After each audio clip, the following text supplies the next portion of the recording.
ये कहानी है टैलेंट की, कंट्रोवर्सी की और आखिर में एक जबरदस्त कमबैक की। ये कहानी है इंडियन क्रिकेटर हार्दिक पांड्या की। तो चलिए इसको थोड़ा और करीब से देखते हैं। जरा सोचिए, हार्दिक पांड्या के करियर में ये कैसा उतार चढ़ाव है। जून 2024 में वो एक नेशनल हीरो थे, भारत को टी20 वर्ल्ड कप जिताने वाले हीरो। लेकिन सिर्फ 2 महीने पहले अप्रैल में उन्हीं हार्दिक को अपनी ही टीम के मैदान पर हजारों फैंस की हूटिंग झेलनी पड़ रही थी। मतलब एक ही खिलाड़ी, 2 महीने और दो बिल्कुल अलग, एकदम उलट तस्वीरें। तो फिर सवाल ये उठता है कि ये सब हुआ कैसे। क्रिकेट के सबसे ज्यादा चर्चा में रहने वाले और शायद सबसे विवादास्पद सितारों में से एक ने अपनी वापसी की एक कमाल की कहानी आखिर लिखी कैसे। आज हम इसी सफर की पड़ताल करेंगे। कहानी की शुरुआत होती है उनके शुरुआती दिनों से, और जिस तेजी से वो उभरे, यहीं से उन्हें उनका निकनेम कुंग फू पांडा मिला और उनकी एक अलग पहचान बनी।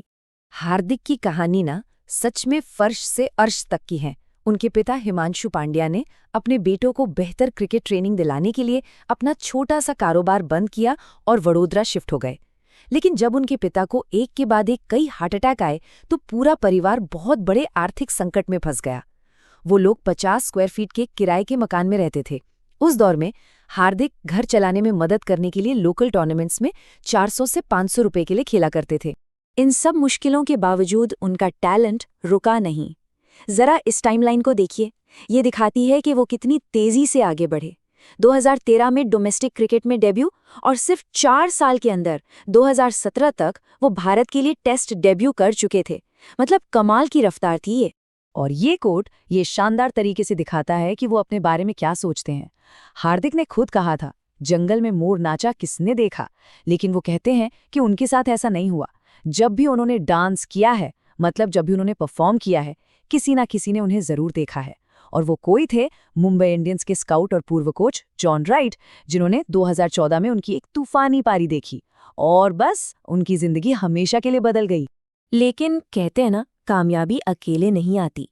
बहुत जल्द हार्दिक का करियर 2 बहुत बड़े संकटों की वजह से खत्म होने की कगार पर आ गया। ये 2 बड़ी वजहें थीं। पहली, 2018 एशिया कप में पीठ की एक बहुत ही गंभीर चोट, जिसने उनके करियर पर ही एक सवालिया निशान लगा दिया। और दूसरी, 2019 में एक टीवी शो पर उनकी कुछ बातों को लेकर हुआ जबरदस्त राष्ट्रीय विवाद, जिसके बाद उन्हें सस्पेंड कर दिया गया। 2019 की वो कंट्रोवर्सी बहुत बड़ी थी।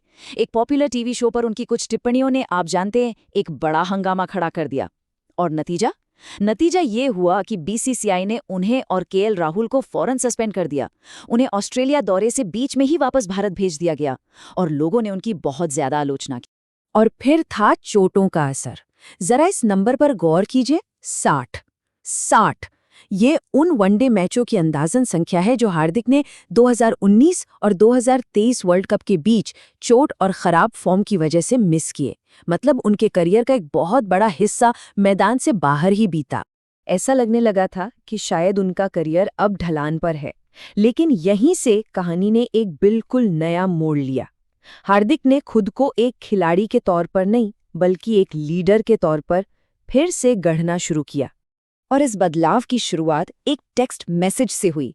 आशीष नेहरा, जो नई नवेली आईपीएल फ्रेंचाइजी गुजरात टाइटंस के कोच थे, उन्होंने हार्दिक को ये मैसेज भेजा। सोचिए, एक खिलाड़ी जो चोटों और विवादों से घिरा हुआ था, उसे एक बिल्कुल नई टीम की कप्तानी ऑफर हो रही थी। ये एक बहुत बड़ा दाव था और हार्दिक ने इस मौके को पूरी तरह भुनाया। उन्होंने कप्तानी का एक नया अंदाज दिखाया। उन्होंने राशिद खान जैसे सीनियर प्लेयर्स को फील्ड पर फैसले लेने की आज़ादी दी। शायद अपने बुरे अनुभवों से सीखकर उन्होंने यंग प्लेयर्स को मीडिया और प्रेशर से बचाने को अपनी पहली प्राथमिकता बनाया। उनका फोकस अब अपनी चमक दमक पर नहीं, बल्कि टीम के लिए शांत और साफ रणनीति बनाने पर था। और नतीजा हैरान करने वाला था। 2022 में हार्दिक ने गुजरात टाइटंस को उनके पहले ही सीजन में आईपीएल का चैंपियन बना दिया। वो शेन वॉर्न के बाद ऐसा करने वाले इतिहास के सिर्फ दूसरे कप्तान बने। एक बिंदास ऑलराउंडर अब एक करिश्माई कप्तान बन चुका था। तो अब आते हैं कहानी के आखिरी और सबसे अहम हिस्से पर, जहां उनकी वापसी की दास्तां पूरी हुई। और इसकी शुरुआत हुई अपनी पुरानी टीम में एक बेहद विवादास्पद वापसी के साथ। 2024 में हार्दिक मुंबई इंडियंस वापस तो आए, लेकिन इस बार कप्तान बनकर, और उन्होंने जगह ली 5 बार के चैंपियन कप्तान रोहित शर्मा की। ये फैसला फैंस को बिल्कुल हजम नहीं हुआ और इसका नतीजा ये हुआ कि हार्दिक को अपने ही होम ग्राउंड वानखेड़े में जबरदस्त हूटिंग का सामना करना पड़ा। ऐसा पहले कभी नहीं देखा गया था। ये चार्ट पूरी कहानी साफ कर देता है। 2022 में गुजरात टाइटंस के साथ वो शिखर पर थे, चैंपियन, और 2024 में मुंबई इंडियंस के साथ वो बहुत ज्यादा दबाव में थे और टीम का प्रदर्शन भी अच्छा नहीं था। आईपीएल की निराशा के बाद स्टेज सेट था T20 वर्ल्ड कप 2024 के फाइनल का। भारत बनाम दक्षिण अफ्रीका। मैच एक ऐसी जगह पर था जहां से कुछ भी हो सकता था। दक्षिण अफ्रीका को जीतने के लिए 30 गेंदों में सिर्फ 30 रन चाहिए थे और उनके विकेट्स भी हाथ में थे। लग रहा था कि एक और वर्ल्ड कप हाथ से निकल जाएगा। और फिर हार्दिक पांड्या आए।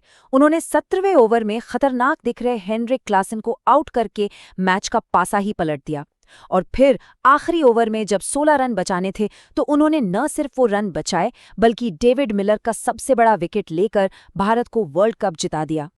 वर्ल्ड कप जीतने के बाद हार्दिक ने अपने दिल की बात कही। उन्होंने कहा, पिछले 6 महीने बहुत मुश्किल थे।